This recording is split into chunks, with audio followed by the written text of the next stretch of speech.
I am your friend, Dr. Charles Apoki. I saw the former president, I will call him now, or President Nicolas Maduro, with thick eye, dark glasses on his face, and headphones. And the journalist was saying that instead of blindfolding him, he's worn those thick glasses, dark glasses, so that he won't know where he's being taken to. It's like an optical blindfold. And then the headphones, so that he will not hear the sounds around him. And then they wore him an inflatable jacket in case they landed in water. And then he was handcuffed. The emptiness of power, the flimsiness of dictatorship, and modern politics, global politics. I will see people will come, you don't understand global politics. Global politics is dictated by power today, interest today, and the values you hold dear.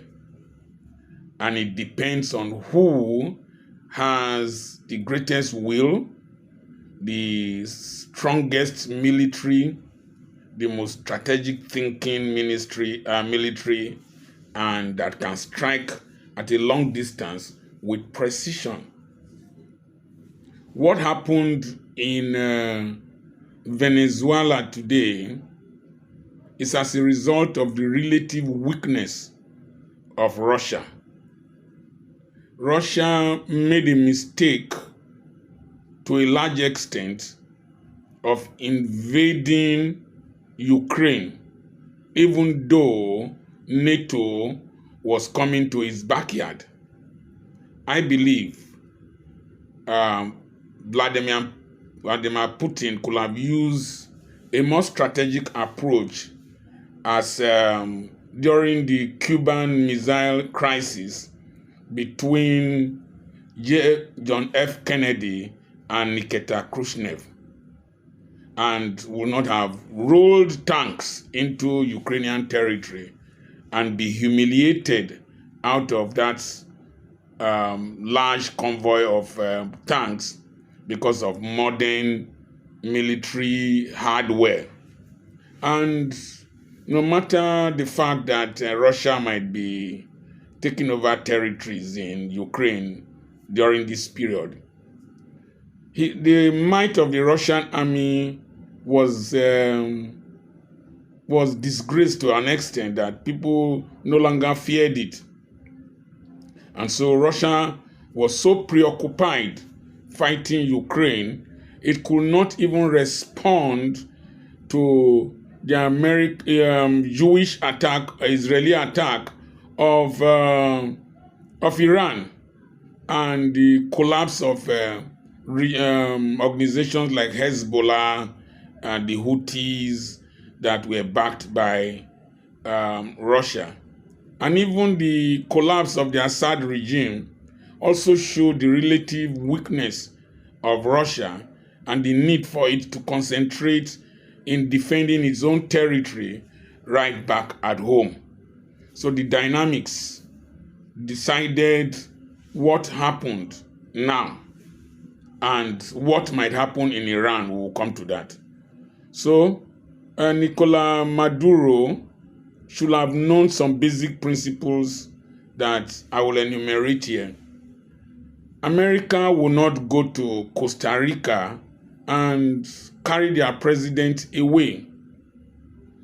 Costa Rica gave free education to their citizens to secondary school level as far back as 1896 or 98, when they disbanded their army and concentrated the resources in providing education for their citizens.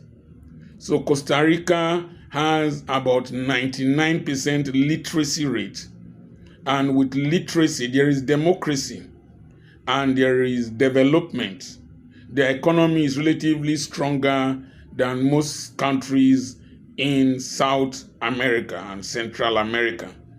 And when you have the respect of your citizens and your economy is doing well and your citizens are not protesting and there is democracy in the sense that after a period of time, there's a change of leadership, there is no dictatorship, there is no oppression, there is no autocracy, and with minimum corruption. And with education, you also produce enlightened leadership that will not get involved in drugs, like as Noriega of Panama, Maduro, and one other president from one other nation that was arrested.